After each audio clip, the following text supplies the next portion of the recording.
These women are fighting for their indigenous land and the survival of the Amazon. Indigenous women in Brazil have traditionally been excluded from taking on leadership roles that were often filled by tribal patriarchs. But those roles shifted in recent years as threats against their land rights and natural resources escalated. Women are breaking down barriers, speaking out and joining the front lines of the battle against rampant deforestation, extractive activities, and the worsening climate catastrophe.O-é. Kaiapó Paiakan, a member of the Mebêngôkre people in the Kayapó tribe of Brazil, is one of those women. After her father, the iconic Kaiapó leader Paulinho Paiakan, passed away from COVID-19 in June 2020, the 38-year-old took the reins as chief and is carrying her father's legacy as one of the greatest pioneers of Brazil's indigenous environmental movement. Paiakan said indigenous women have always been powerful. But as climate and environmental threats worsen, they are stepping out of the confines of their homes to attend college and find their voices in spaces traditionally dominated by men. Kayapó women have always been fighting, she said. From us, resistance is born.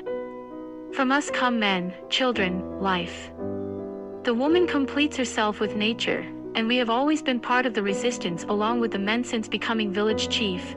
Paiakan has been working hard to understand the legalities of protecting indigenous territories and how to confront structures of power who are challenging their rights.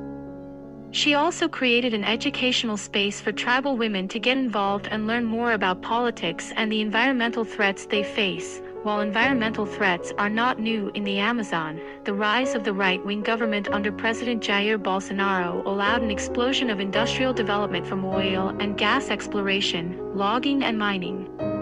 These activities have pushed deeper into the region, raising trees on indigenous land in search of profits. The Bolsonaro administration and Brazil's Congress have aligned with the agribusiness, mining and timber sectors to recently bring into law what's known as Marco Temporal, a rule that says indigenous people's right to land will only be recognized if they can prove they occupied it in 1988, when the latest Brazilian constitution was adopted. As Brazil's Supreme Court considers arguments against the law, Francisco Calles, UN Special Rapporteur on the Rights of Indigenous Peoples, said in August that its acceptance would result in significant denial of justice.